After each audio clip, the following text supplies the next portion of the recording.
Every election season, words like capitalism, socialism, and communism are used in political debates, television ads, social media posts, and conversations with family and friends. Hello, this is John reporting for The Grand Rising. Here's the question.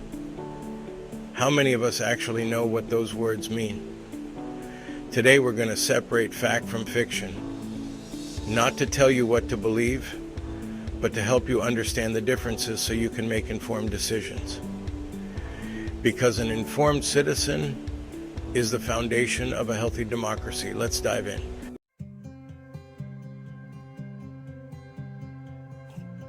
Capitalism is an economic system based on private ownership. Individuals own most businesses, factories, land, and investments. In capitalism, private citizens own businesses. Consumers decide what succeeds through the marketplace. Prices are largely determined by supply and demand. Competition encourages innovation. Individuals can build wealth through entrepreneurship and investment. Now let's talk about some advantages. Capitalism can produce remarkable innovation, technological advancement, and economic growth. Supporters argue it rewards hard work, encourages creativity, jobs, gives consumers the illusion of choices, and allows some individuals to build wealth. But of course, there are major challenges also. Critics point out that capitalism can produce large wealth, inequality, corporate monopolies, corporate corruption, high health care and education costs, economic recessions, and companies prioritizing profits over public interests.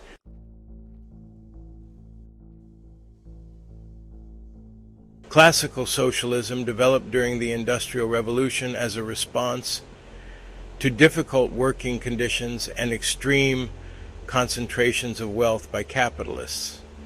Its central belief is that workers should have much greater ownership or control over the economy, instead of leaving economic power primarily in the hands of private owners. Unlike communism, classical socialism does not necessarily require abolishing democracy or eliminating all private property. Many versions support worker-owned businesses, public ownership of key industries such as utilities or transportation, strong labor unions, progressive taxation, and government involvement where markets do not adequately serve the public. Depending on the socialist tradition, private businesses may continue to exist alongside publicly or cooperatively owned enterprises.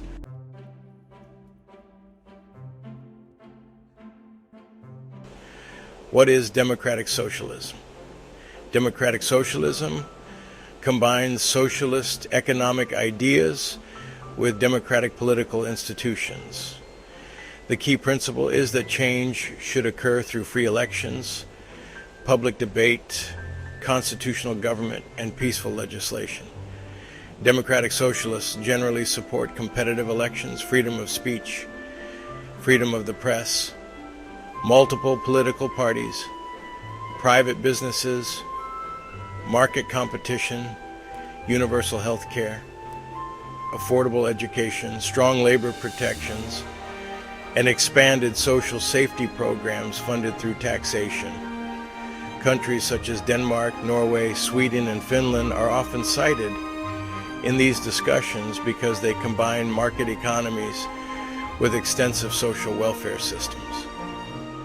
Economists generally describe these countries as capitalist economies with strong safety net programs rather than purely socialist economies. Can democratic socialism exist without democracy? No. Democracy is not optional. It is part of the definition. Without free elections, multiple political parties, freedom of speech, civil liberties, independent courts, and peaceful transfers of power, a country would no longer fit the definition of democratic socialism.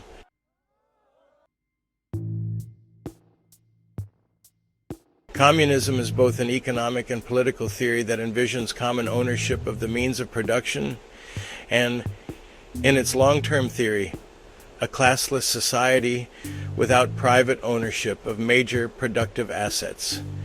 Historically, governments identifying as communists have typically featured state ownership of major industries, central economic planning, limited market competition, and one-party political systems. Examples include the former Soviet Union, Cuba, and North Korea. China is governed by a communist party while also using extensive market-based economic practices. Supporters of communist theory argue it aims to eliminate exploitation and inequality. Critics point to the historical record of many communist governments citing centralized political power, restrictions on political freedoms, and economic inefficiencies.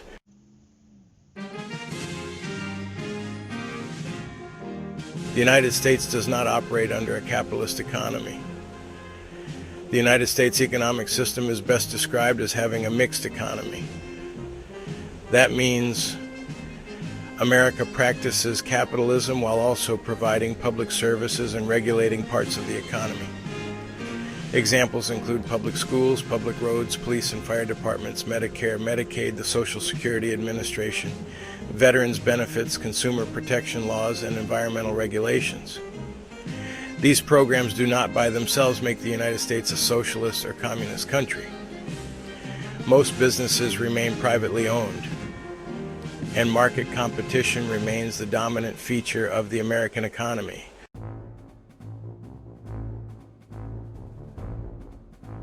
Point to ponder. No, capitalism and democracy are different concepts. Capitalism is an economic system and democracy is a political system. A country can have capitalism without being a democracy. Did you hear that? Capitalism does not require democracy to exist.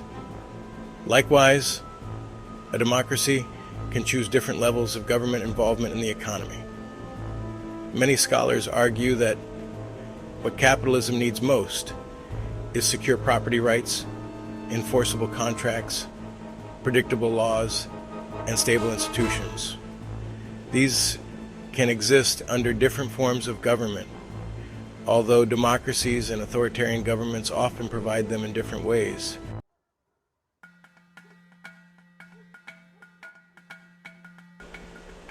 Final thoughts. No major nation follows a perfectly pure version of capitalism, socialism, or communism. Modern countries combine market economies with some degree of government regulation and public services. The real debate is not simply which label is best. The question is, how much power should corporations have over government? How much should government provide? How can we balance economic opportunity, individual liberty, public accountability, and the common good? The answers to those questions will differ from person to person, but meaningful discussions begin with a shared understanding of the terms. Knowledge is not partisan. Understanding is not weakness. An informed public is one of democracy's greatest strengths. Thank you for watching. If you found this helpful, share it with someone who wants to understand the conversation, not just participate in it. Follow and subscribe to InfoBlips.com. This is an InfoBlips Media Network production.